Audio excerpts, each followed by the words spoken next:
God is king and God should be king over all transactions. Sa ating pakikipagtalastasan sa Diyos, sa kapwa, maging sa ating sarili, the reign of God must be evident. At ang Diyos ay dapat nag-ahari sa ating mga transactions. Proverbs 16:11, honest scales and balances belong to the Lord. All the weights in the bag are of His making. Isang example ng trading na ang mga tama daw na timbang sa palengke, panimbang ng mga bilihin, ay sa Panginoon. At dapat nakalulugod sa Panginoon ang tamang sukat, tamang timbang. Na pag may binili ako, tama ang bayad ko, pero tama din ang natanggap ko na binili. The Contemporary English Version says, the Lord doesn't like it when we cheat in business. At sa business lang ba yun? Ang ating pag-aaral, pinangwalitan natin, fair trade. Tama na pakikitungo, pag ninegosyo, pakikipagpalitan ng anumang mga bagay. Salamat Panginoon because you are fair. And we thank you that you are more than fair, you are very generous and kind to us. We now ask you, Lord, to cleanse us and enable us to see your face, to hold your hand, to hear your voice.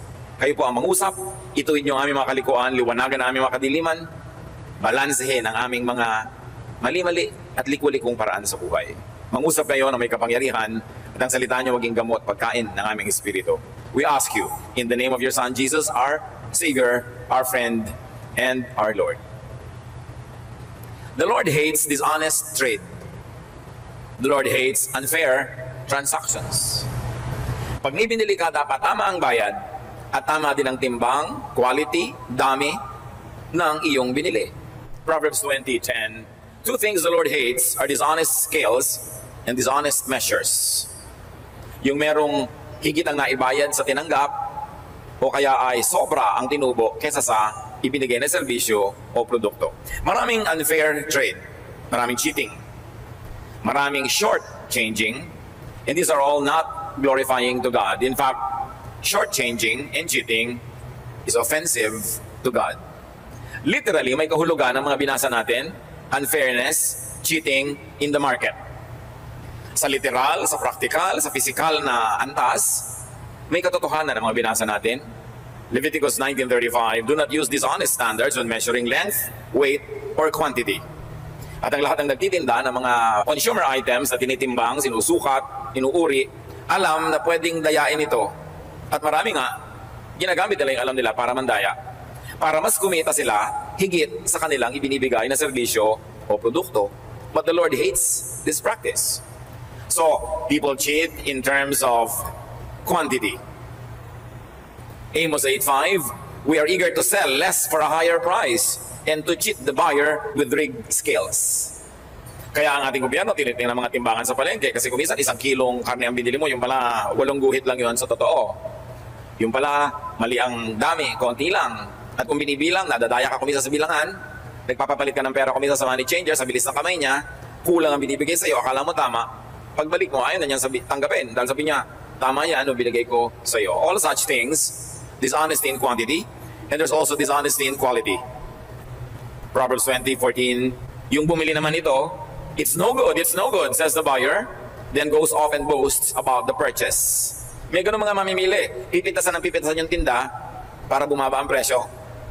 Pagkatapos, pagka nabili na niya, ipagyayabang niya, ang mura ko ito nakuha. Nadaya ko yung buyer.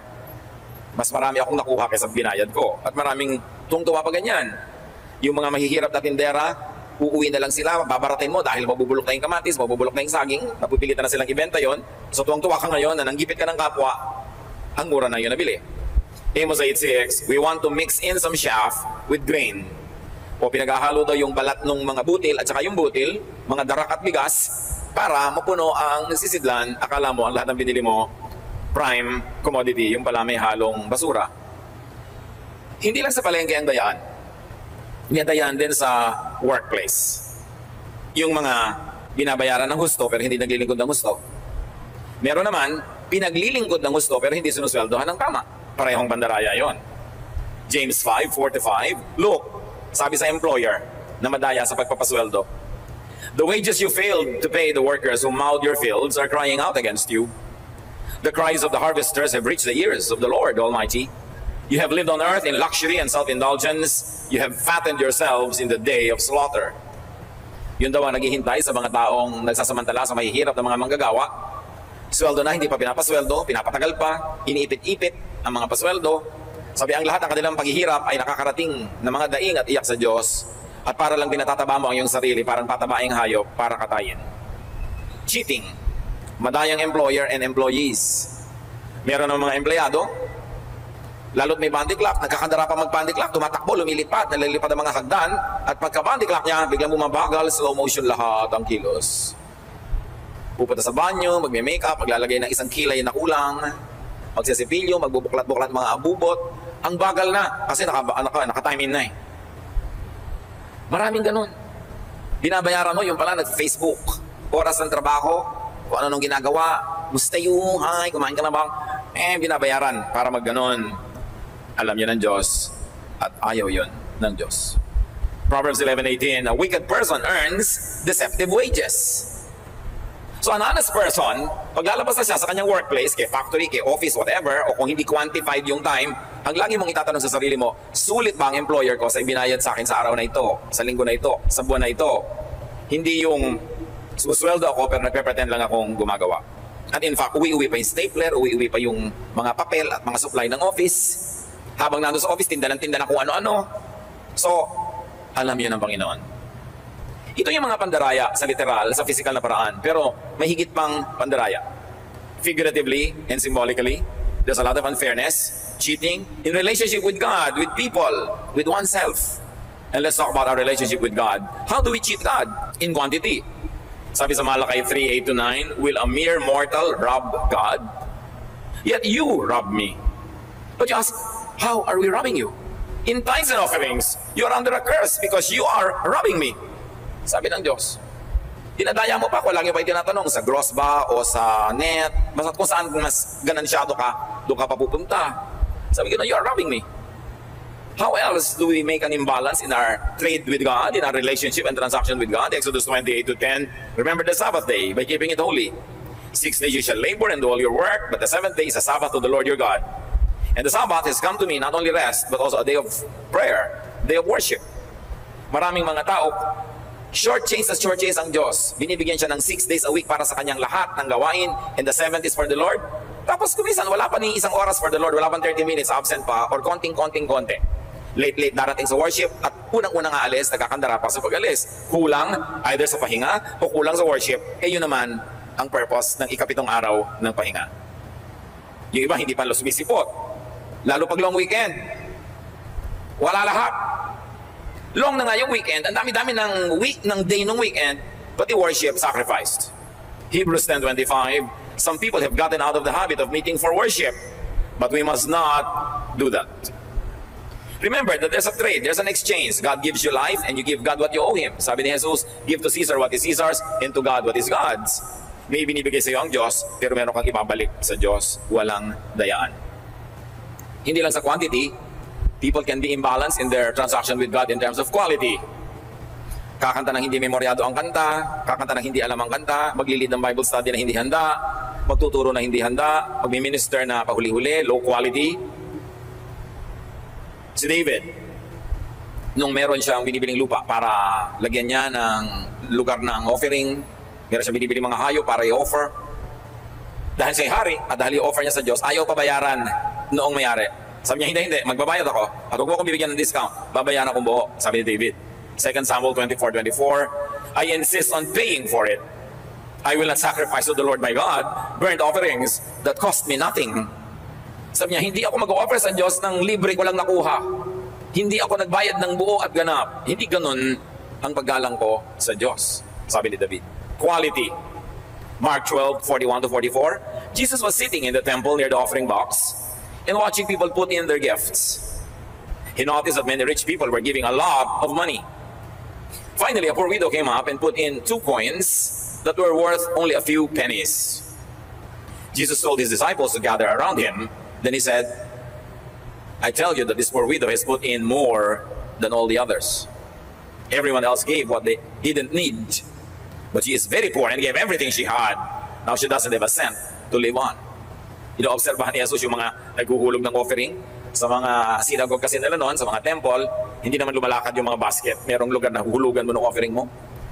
At yung mga mayayaman, kung maglaglag ng marami nilang mga coins, talagang dumadagundong ang sound. Tapos merong isang biyudang babae na mahirap na naghulog lang ng dalawang maninipis na coin na parang pinipig sa nipis. Kung kilala pa ng mga millennials ang pinipig. Basta manipis. Wala man lang sound. Sabi ni Jesus, alam niyo kung sino biggest donor today? Yung babaeng yan na widow. Sabi niyo, mayayaman eh, ang dami nilang binigay, pero ang dami pa namang natira sa kanila eh. So bali, barya-barya lang din yung binigay nila kahit malaki. Pero sa babaeng ito, hindi barya binigay niya kasi yan ang lahat-lahat na sa kanya. So the Lord looks at proportion. Not only how much you give, but how much is left after you gave. Be it in terms of financial donation, be it in terms of time, be it in terms of talent. How much of our time is only ours, how much of our time is tithe to the Lord. Meron tayong pananagutan, may transaction tayo. Hindi libre ang lahat. Meron tayong dapat na sinusukli at ibinabayad. Yun yung relasyon natin sa Diyos. How about our relationship with people and with others? Pag may nag-asawa, pareho silang may isusuko at pareho silang merong ganansya.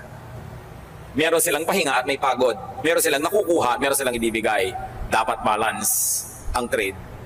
Marriage should be fair trade, not unfair. Leviticus 25:17, do not take advantage of each other. Dapat walang lamangan, walang gulangan. Halimbawa, parents and elders. Mga kabataan o mga anak, ano ang ating fair trade acts with our parents and elders? 1 Timothy 5:4 and 8. If a widow has children or grandchildren, they should learn first of all to put their religion into practice by caring for their own family. In other words, kung meron kang nanay, tatay na byuda, may matanda na kayo sa pamilya, ang mga anak daw at mga apo, ang pinakamabisa na pagpapatunay nila ng kanang pananalig ay alagaan ang mga matatandang ito. And so, sabi ng Bible, repaying their parents and grandparents, for this is pleasing to God. Anyone who does not provide for their relatives, and especially for their own household, has denied the faith and is worse than an unbeliever.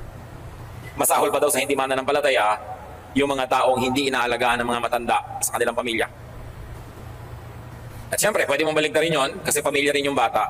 Kung ikaw ang matanda na malakas pa at may bata sa iyong pamilya, duty mo na alagaan, pakainin, itaguyod ang batang yon. Nagkakaroon lang ng reversal of roles. Habang bata pa si anak, yung matanda ang magulang na malakas, itataguyod ang batang mahina pa. Pero paglipas ng panahon, yung bata ang lalakas, yung matanda ang hihina, itataguyod naman ng anak ang magulang. And the cycle goes on and on from generation to generation to generation. That's how creation and humanity is supposed to function. May balance. Yung unang bahagi ng iyong buhay, tumatanggap ka mula sa magulang, sa elder, sa matatanda, and then the next part of your life, ikaw naman yung nagbibigay sa kanila. Kaya sa Mark 7:10-12, kinriticize na Jesus yung korban na itinuro ng mga priest. Pagka idodonate nyo sa simbahan, pwede nang hindi nyo bigyan ng mga magulang nyo. Imagine na pauso yun. Para lahat ng pera ng mga tao papunta sa church. Sabi ni Lord, you give to Caesar what is Caesar's and to God what is God's. You give to the church what is the churches, and you give to your parents what's supposed to go to them. Or you give to your children. Huwag mong nakawan yung church para sa iyong parent, huwag mong nakawan yung parent mo para sa church. Lahat dapat may kaayusan. At sabi na Ephesians 6:2-3, honor your father and mother. So you honor your father and mother through your material and physical support, and very especially through your emotional, social, and spiritual respect. Ibinibigay lahat yon sa tamang transaction. Dapat walang lamangan ng brothers and sisters and friends. Ang pagiging kapatid ay isa ring transaction. Meron akong binibigay sa kapatid ko, pero dapat may tinatanggap din ako. Hindi one way. Hindi tulad ng nagiging example ng maraming pamilya. Pag merong isa o dalawang matino, responsible and fruitful, sila na lang ang laging tinatalbusan, pinipitasan, hinihingan. Tapos yung iba, hingi na lang ng hingi. They just get and forget. And the responsible members of the family just give and forgive. It's not balanced. It's not the way of God. Dapat may balanse. May mga magkakapatid, naglalamangan. Kung sino yung hindi makatiis, kung sino yung mabait at maawain, yun ang laging na-assign na mag-alaga sa magulang, magpagamot sa magulang. At yung iba, nagtetengang kawali na lang, nagmamaang-maangan. Hindi sila tumutulong. Hindi lang yung may pera ang nag-aalaga ng magulang. Hindi yung walang pera, ikaw ang mag-alaga, ikaw magpaligo, ikaw magbantay. At yung may pera siya magbayad sa ospital, magbayad sa doktor. Pero hindi na siya dapat na nagbabantay para magka-oras siya maghanap buhay dahil siya nga itong kumikita eh. Lahat may role. Hindi pwedeng naglalamangan, nag-aagawan sa mana, nag-aagawan sa rights and privileges. Ang dapat pinag-aagawan yung duties and responsibilities. Hindi ko mo ikaw na ate, may trabaho ka naman eh. O lalo na pagka yung ate, walang asawa. O wala ka namang asawa ate, old maid ka naman. Ako, ang dami kong anak na pinapaaral. Ikaw na lang mag-alaga sa mga nanay. Yun nga ako nga ang walang asawa, so pagtanda ko, walang mag-aalaga sa akin, kaya dapat mag-save ako, di ba? Tapos inuubos mo lahat. Pagtanda ko, wala akong saving, wala akong anak. Ikaw, may mga anak ka na magtataguyod sa'yo. Tapos gusto mo ako maubusan ngayon. Dapat fair. Hindi assign ka na lang ng assign kung sino ang responsible, kawawa. Nababalagoong. Lagi ka na lang taya pagka mabait ka. Hindi yun tama. At meron din transaction ang mag-asawa. There is cheating in the relationship with one spouse or partner. Sabi na Ecclesiastes 9:9, enjoy life with your wife, not with someone else's wife. Or not with someone else, tapos pwera yung wife mo. Sabi niya, enjoy life with your wife. Kasi kasama mo yan sa hirap. Matapos kang alagaan, ipaglaba at manganak ng mga anak mo, ngayon, ipagpapalit mo sa 14 anyos. Dapat nga yung pagtanda niya, kaya nga tumanda yan dahil sa iyo So dapat mo siyang alagaan at itaguyod. May pananagutan ng mag-asawa sa isa't isa, even moments of intimacy and private joys together. It's not just a privilege, it's also a duty. 1 Corinthians 7:5, do not deprive each other except perhaps by mutual consent and for a time, so that you may devote yourselves to prayer, then come together again. Of course, 1 Corinthians 7:5 is talking about intimate relations between the husband and the wife. Sabi ganon, huwag niyong pagkakaitan ng isa't isa. Dapat lagi kayo nagbibigay sa isa't isa. At kung sakasakali man na gusto niyo mag-focus sa kadadasal, sa mga moment that you want to do very spiritual things, do it shortly. And right after that, you go back together again. Ganon ang buhay may asawa. Hindi yung pagod ako, masakit ang ulo ko, wala ako sa mood. Walang ganon. Sabi sa Bible, the body of the wife belongs to the husband, and the body of the husband belongs to the wife. Mayroong pananagutan. Deuteronomy 24:5, if a man has recently married, he must not be sent to war or have any other duty laid on him. For 1 year, he is to be free to stay at home and bring happiness to the wife he has married. Can you imagine 1 year? Siguro pag bagong kasal, walang military duty. Hindi pwede mag-duty na malayo. Dapat laging kapiling ng asawa, 1 taon na magpaligaya sa asawa. Deuteronomy 24:5. Nakikita niyo yung pananagutan, kaya dapat kung mag-asawa lang, honest, fair sa isa't isa, wala na dapat space yung unhappiness, discontentment, tapos naghahanap patuloy ng ligaya sa ibang kandungan. Do your marital duties, enjoy your marital privileges. It's a trade, and it must be fair trade. Meron pa, dahil yung lalaki o yung babae ang may trabaho sa labas at kumikita, laging kung itrato yung nando sa bahay na spouse, akala mo, wala naman trabaho yan sa bahay lang yan. May magte-text pa sa akin o mag-message sa Facebook, dito, wala naman po akong trabaho, housewife lang ako. Hindi ba trabaho maglaba, mamalansya? Pag may baha, binubuhat mo yung mga refrigerator. Pagka mayroong tulo yung bubong, inaakyat mo. Pagka may magnanakaw, kinakarate mo. Pagkatapos yung mga anak mo, hinatid mo sa school, luto ka dito, hugas ka doon, namamalengke ka, nakakaliskis ka ng mga isda, pagod na pagod ka. Hindi ba trabaho yun? Trabaho yun. Trabaho, wala sweldo. Kaya dapat hindi sinasabi nung may trabaho ngayon, ako kumikita, pera ko. No.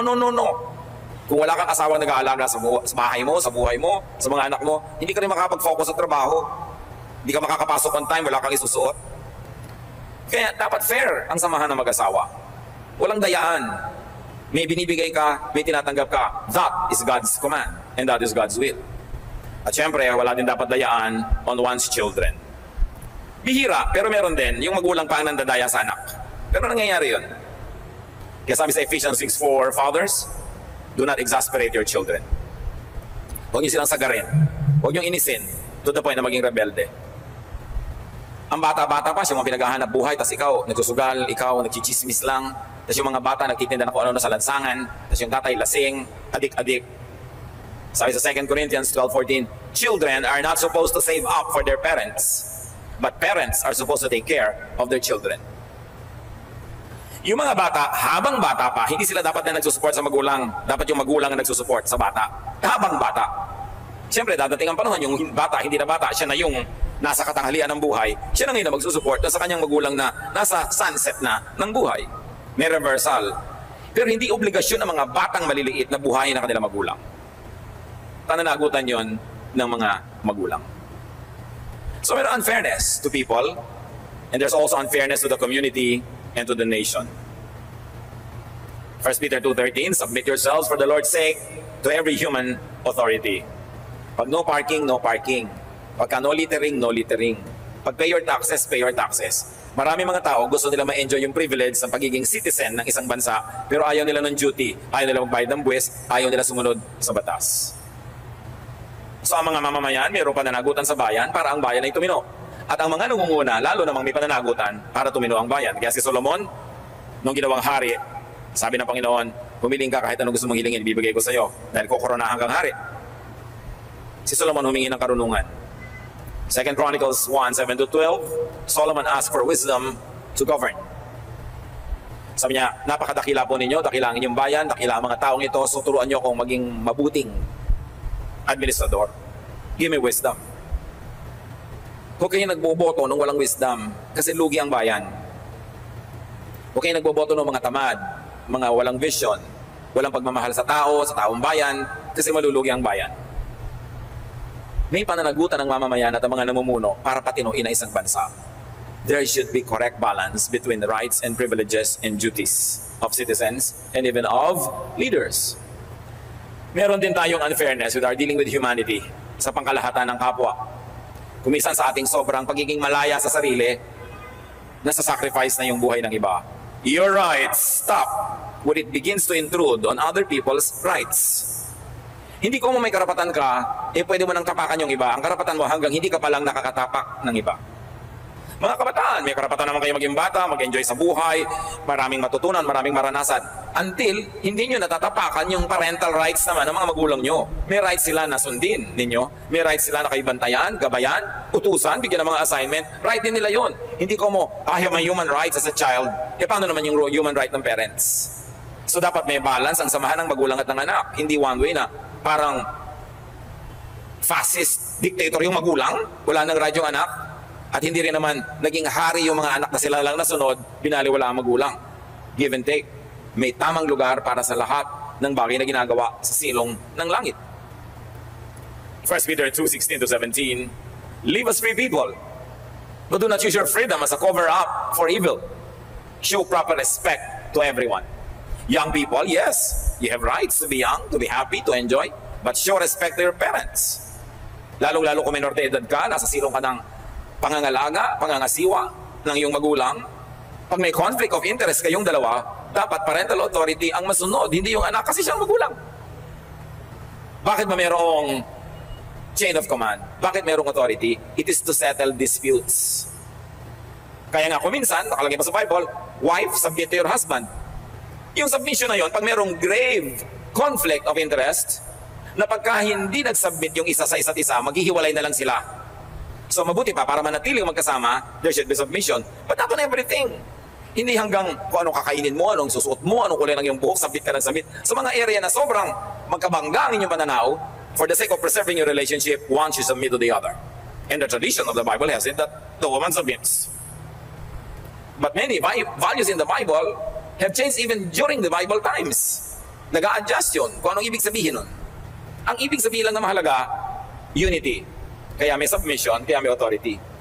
So mga anak, pag merong grave conflict of interest with your parents, you should know na parents dapat amang ibabaw. Sila ang binigyan ng Diyos ng ganong tungkulin at karapatan.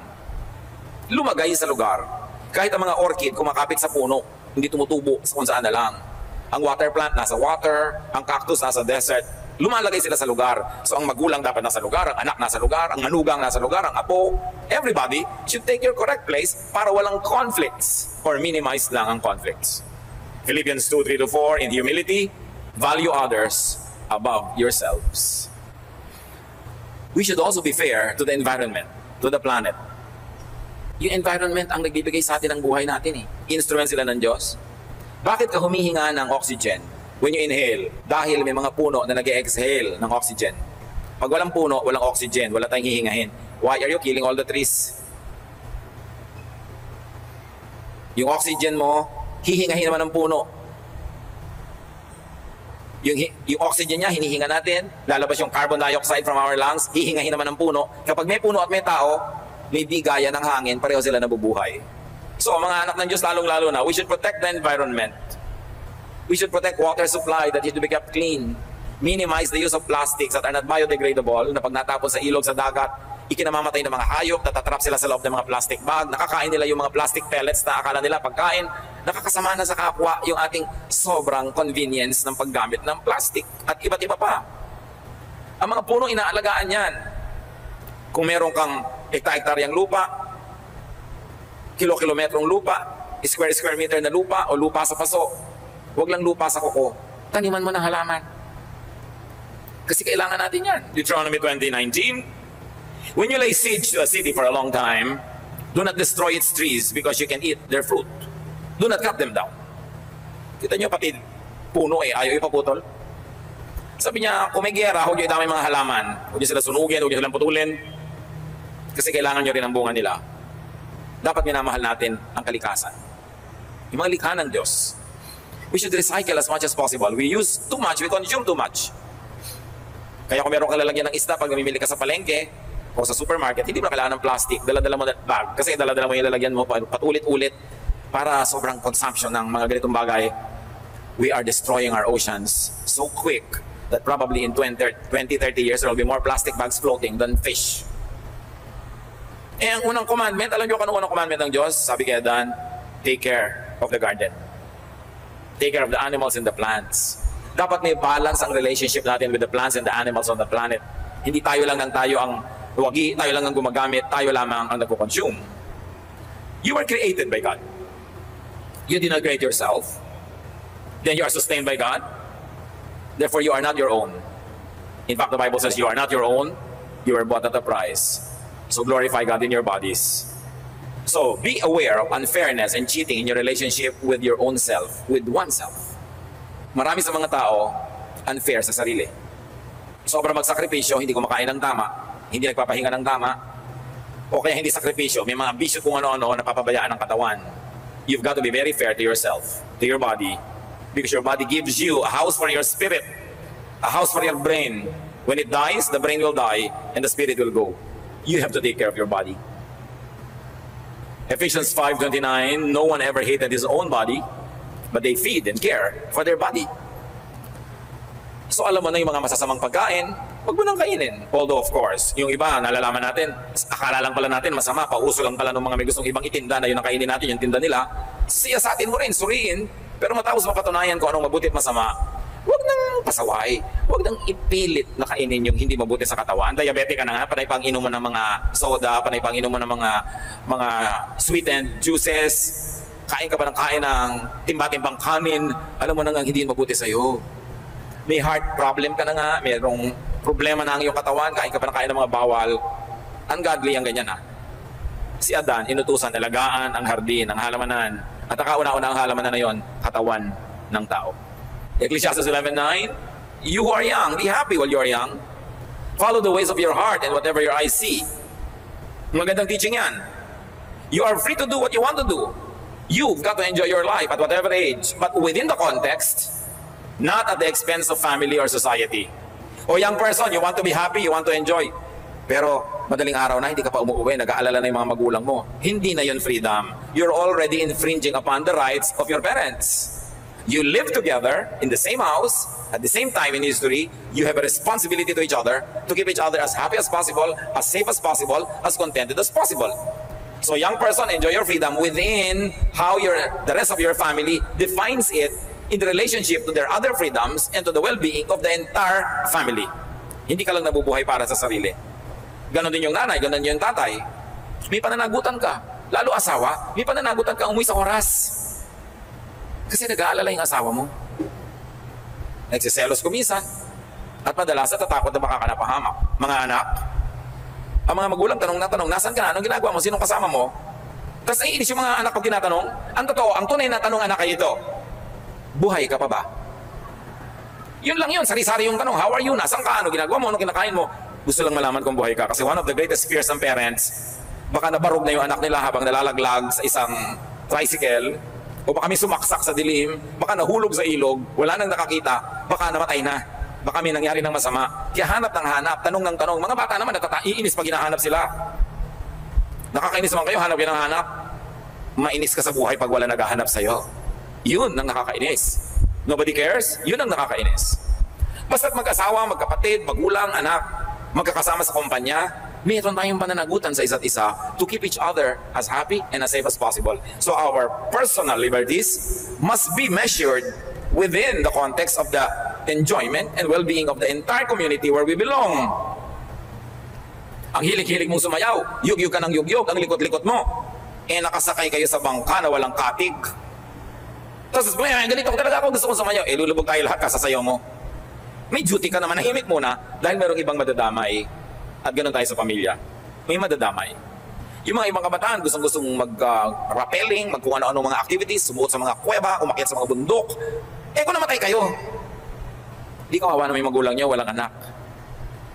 Kung hindi lang kayo namatay, nabaldado kayo buong buhay, di aalagaan kayo ngayon buong buhay. Hindi ba unfair yun? Para ka lang magkaroon ng fun. So isinasaalang-alang mo yung mga tao around you when you would like to have fun.